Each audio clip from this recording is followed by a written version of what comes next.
চলো বালবির। 1 মিনিট দাঁড়ান চঞ্চল পরি। এই দেখুন,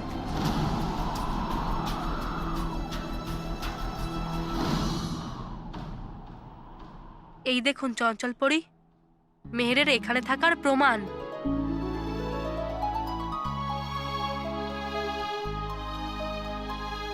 এটা এটা মেহেরের ঘড়ি, যেটা ও সবসময় ওর হাতে পড়তো।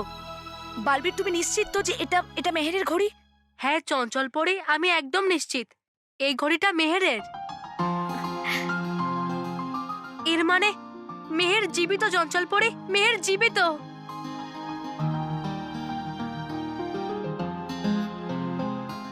এটা তো খুব ভালো খবর বালবির।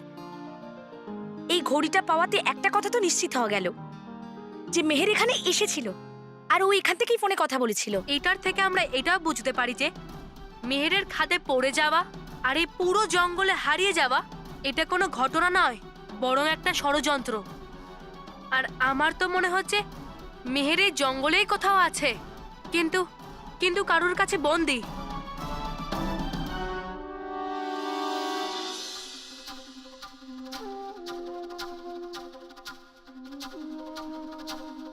চঞ্চল পরি, মনোযোগ দিয়ে শুনুন।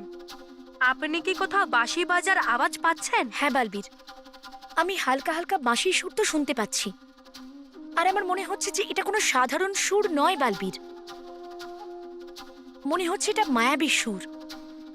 হ্যাঁ, তাহলে চলুন চঞ্চল পরি, আমরা এই বাঁশির সুরকে অনুসরণ করি। হতে পারে যেখান থেকে এই সুর ভেসে আসছে সেখানে মেহেরও আছে। ঠিক আছে বালবির, চলো।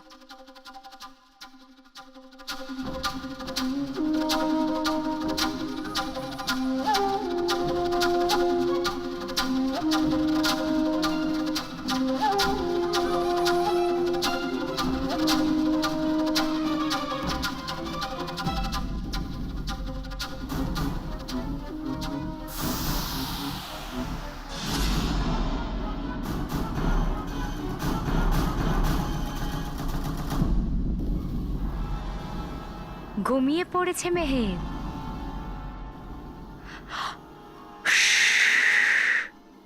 ছল ছললা ছল ছললা ছল ছল ছললা ছল ছল ছললা ছল।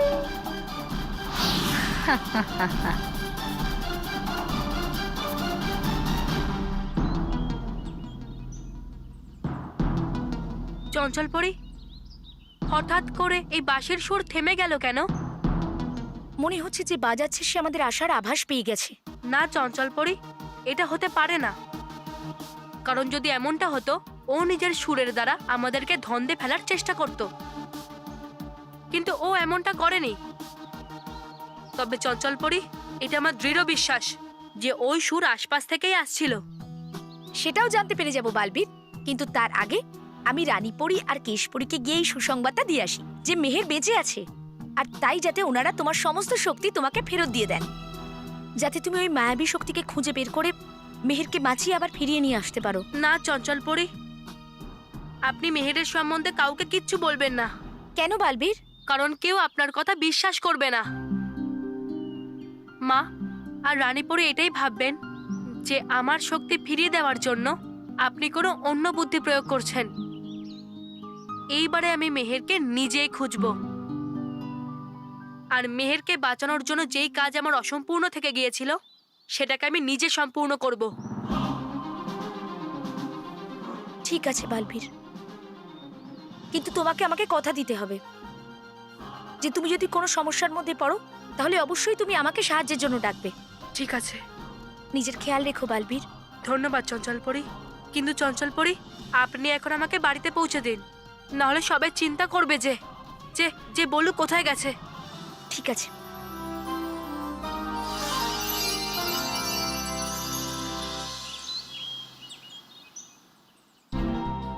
কেউ আমার কথা বিশ্বাসই করছে না। আমি মেহেরের সাথে ফোনে কথা বলেছিলাম।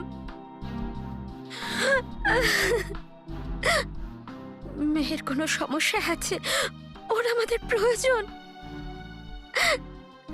আমি কি করে বোঝাই এদের? আমার কথা কেউ বিশ্বাসই করছে না। আমি তোমার কথায় বিশ্বাস করছি মা।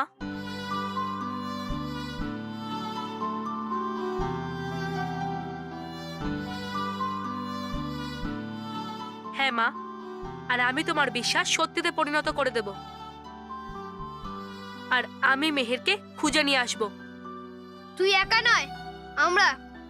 হ্যাঁ বললু, আমরা দুজন মিলে খুঁজবো মেহেরকে।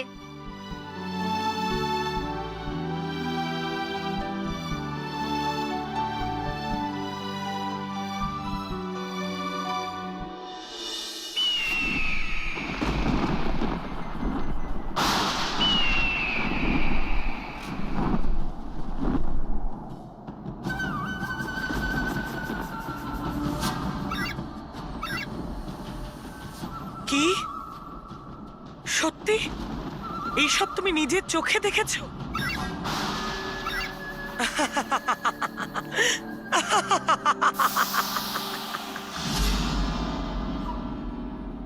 কি হলো ভয়ঙ্কর পরী? খুশির সুর কেন গাইছো? হ্যাঁ, মনে হচ্ছে তোমার চক্রান্তের কোনো নতুন ধুন তৈরি হয়ে গেছে। আমাদের জিতের দ্বিতীয় যোজনাও আজ সফল হয়েছে ছলপরি। রানী পরি বালবীরের সমস্ত শক্তি ওর থেকে কেড়ে নিয়েছে। আমাদের সব থেকে বড় শত্রু, আমাদের জিতের সব থেকে বড় বাধা এই মুহূর্তে শক্তিহীন। মানে আমাদের পরাজয়ের গান গাওয়া বালবীর এখন নিজেই কথা বলতে ভুলে গেছে।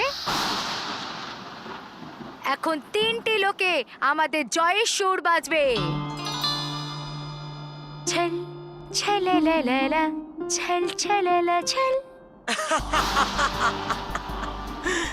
গাও ছলপরি, প্রাণ ভরে গান গাও, কারণ পরিলোক তো এখন বালবীরের শক্তিহীন হওয়ার শোকে জড়িয়ে আছে।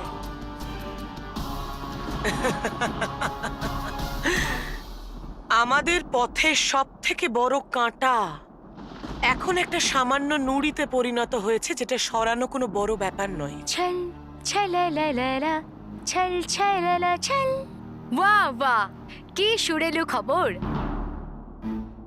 আর হ্যাঁ ভয়ঙ্কর পরী, ওই মেহেরকে আমি আরো গভীর নিদ্রায় মগ্ন করে দিয়েছি। না ছলপরি, এবার ওই মেহেরকে আমাদের কোনো প্রয়োজন নেই। আমি চাই না বালবীর বা অন্য কারোর সাথে ওর দ্বিতীয়বার দেখা হোক, আর আমাদের ষড়যন্ত্রের সত্যটা সবার সামনে চলে আসুক। তাই এখন সময় চলে এসেছে মেহেরকে চিরদিনের জন্য গভীর ঘুমে আচ্ছন্ন করার। ঠিক আছে ভয়ঙ্কর পরী, যেরকম ধুন তুমি চাইবে আমি সেরকমই ধুন বানাবো। ছল ছলেলেলেলা, ছল ছলেলা ছল।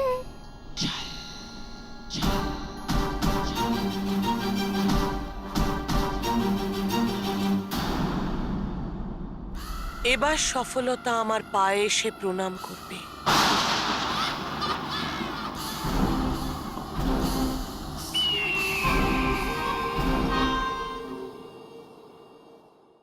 আমরা দুজনও করব মেহেরকে খোঁজার সাহায্য।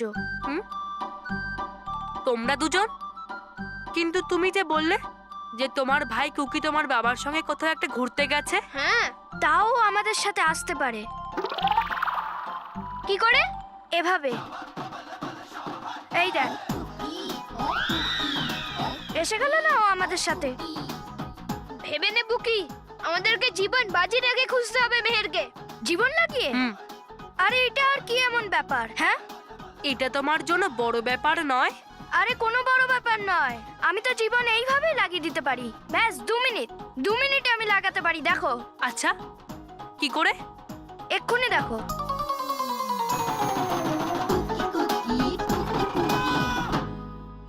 নাও দেখো, আমি তো আমার জীবন লাগিয়েই দিলাম। আর তোরা সবাই তোদের জীবন লাগিয়ে দে, তারপরে আমরা মেহেরকে খুঁজবো। বললু, আমি বলি কি, আমরা পুকিকে ছেড়েই চলে যাই। মানব, এই সময় 2-এর থেকে ভালো 3। আরে না, 3 জনের থেকে ভালো 4। হ্যাঁ হ্যাঁ 4। কিন্তু বললু, ওই জঙ্গলটা তো অনেক দূরে না? তাহলে আমরা ওই পর্যন্ত কি করে যাব? আমি নিয়ে যাব।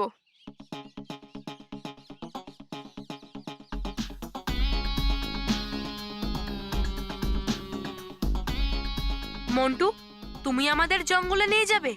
হুম। হ্যাঁ, বস আমাদের সবাইকে নিজের ওপর বসিয়ে নিয়ে যাবে। আর জঙ্গলে তো সবাই হাতির ওপরেই যায় না। এই বাহানায় আমাদের মেহেরকে খোঁজাও হয়ে যাবে, আর আমরা এলিফ্যান্টের উপরে উঠে ঘোরার মজাটাও পেয়ে যাব, তাই না বস? হ্যাঁ, সব সময় ঠিক টাইমে বাজে কথা বলতে থাকিস। আমি নিয়ে যাব তোদের, আর তাও আমার গাড়িতে। মন্টু, এটা আবার তোমার কোনো দুষ্টু বুদ্ধি নয় তো? না। তাহলে মন্টু তুই মেহেরকে খুঁজতে কেন চাইছিস?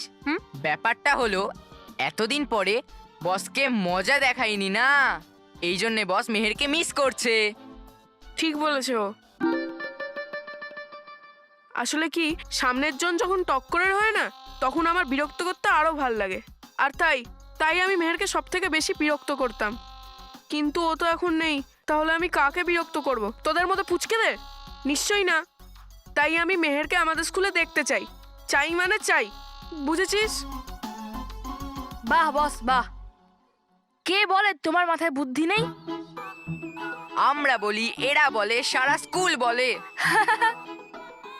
আহ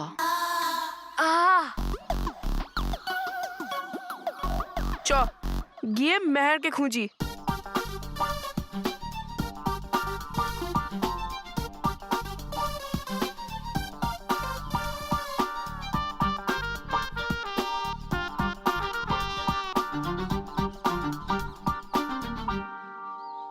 চলো, মেহেরকে খোঁজার অভিযান আমরা সবাই শুরু করি।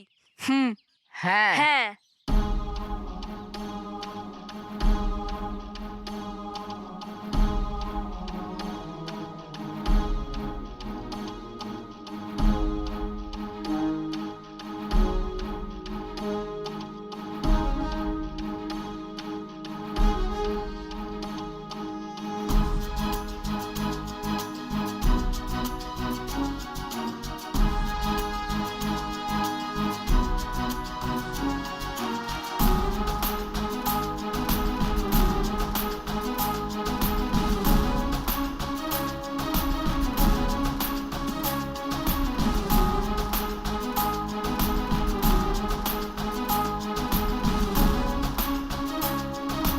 যাওয়া যাক। চলো।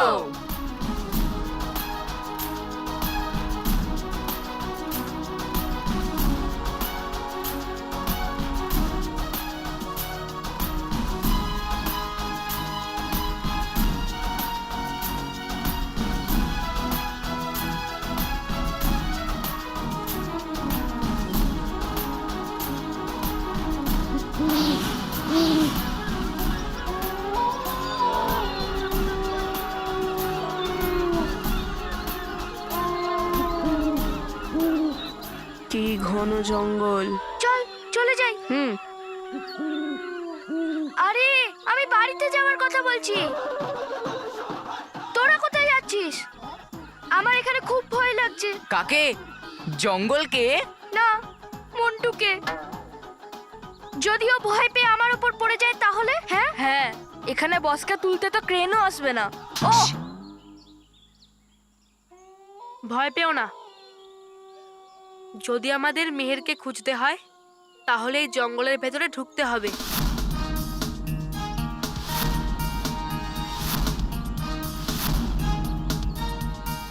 চলো, মেহেরকে খুঁজি।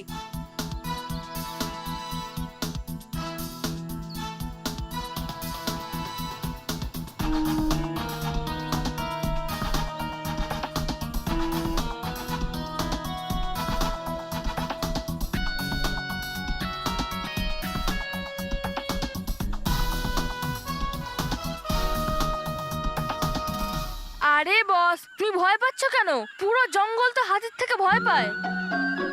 হতে পারে ও সিংহকে ভয় পাচ্ছে। এখানে সিংহও আছে? হ্যাঁ,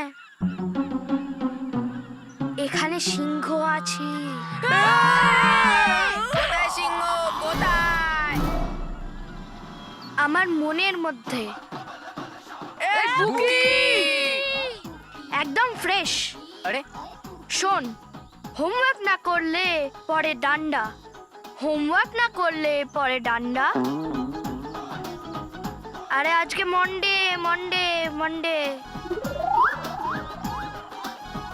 দেখলি বললু, আমি বলেছিলাম যে আমরা এই বুকিকে ছেড়েই আসি। হ্যাঁ হ্যাঁ মানব, তুমি ঠিকই বলেছিলে।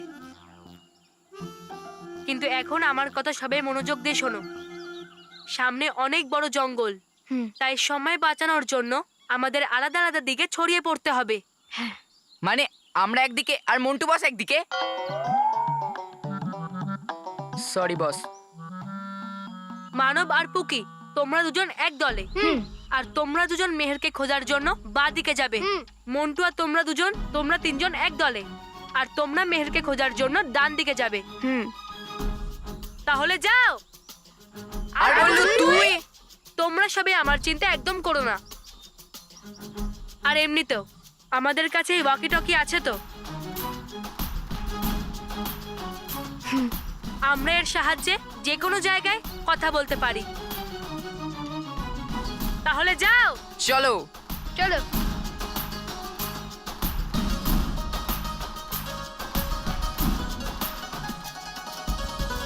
আরে আরে আরে বস তুমি আগে যাও। কেন?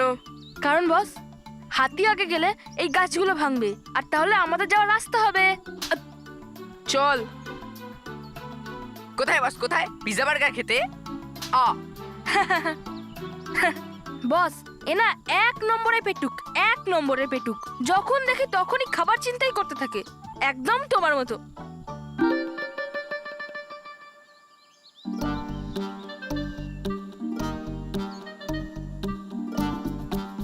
কোথায়? কি করছিস পুকি? আরে মশা ছিল এখানে। কত মশা আছে, আমি কিছুতেই একটা কথা বুঝতে পারি না। মশারা কেন আমাদের রক্ত খায় এরম ভাবে? হ্যাঁ, মশাদেরকে কখনো জিজ্ঞেস করেছিস যে তুই দুধ কেন খাস? এখনো পর্যন্ত না। তাহলে যখন ওরা আমাদেরকে প্রশ্ন করে না, তাহলে আমরা ওদেরকে কেন প্রশ্নটা করব? আরে সত্যি কথা বলছি আমি। প্রথমে তো আমিও নিজের চোখে বিশ্বাস করতে পারলাম না, যখন আমি দেখলাম যে একটা ফোন একটা মেয়েকে নিজের তার দিয়ে জড়িয়ে উড়িয়ে নিয়ে যাচ্ছে। ফোন উড়িয়ে নিয়ে যাচ্ছিল? কিন্তু হ্যাঁ গো, ফোন দিয়ে তো মানুষরা একে অপরের সাথে কথা বলে, তাই না? আরে এই মানুষগুলো যা খুশি তাই করতে পারে। কি জানি এদের কোনো নতুন আবিষ্কার হবে, যেটা দিয়ে প্রথমে কথা হলো আর তারপর উড়ে চলে যাও। সেই মেয়েটা নিশ্চয়ই মেহেরই হবে। কিন্তু ফোন ওকে উড়িয়ে নিয়ে যাচ্ছিল কি করে? চলো বাড়ি চলে যাই, না হলে আমাদের উপরই কোনো বিপদ না চলে আসে। 1 মিনিট খরগোশ আঙ্কেল।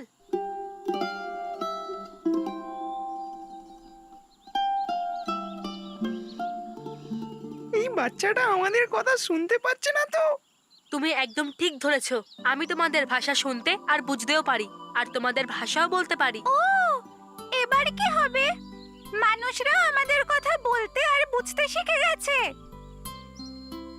এরপর থেকে তো আমরা নিজেদের মধ্যে শান্তিতে একটু কথাও বলতে পারবো না। No privacy, you see? এরকম হতেই পারে না। পরিদের ছাড়া এখানে একটাই মানুষ আছে ওরকম, যে আমাদের প্রাণীদের ভাষা বলতে আর শুনতে পারে, আর সেটা হলো বালবীর। তোমরা একদম ঠিক ধরেছো, আমি বালবীর। আনন্দে থাকো খরগোশ আঙ্কেল, আনন্দে থাকো। আনন্দে থাকো বালবীর। কিন্তু বালবীর, তুমি এই রূপে এই জঙ্গলে কি করছো? আসলে আমি আমার বন্ধু মেহেরকে খুঁজছি, যে হয়তো যাকে সেই ফোন বেঁধে নিয়ে ওপরে উড়িয়ে নিয়ে যাচ্ছিল।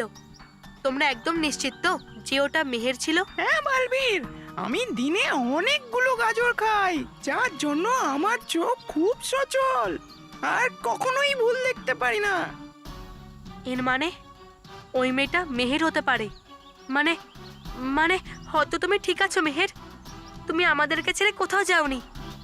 আর যদি এটাই হয়, আমি তোমাকে এবারে খুঁজেই ছাড়বো। আর যেই দুষ্টু শক্তির কারণে আজ তোমার এই অবস্থা, আমি ওকে নিঃশেষ করে দেব।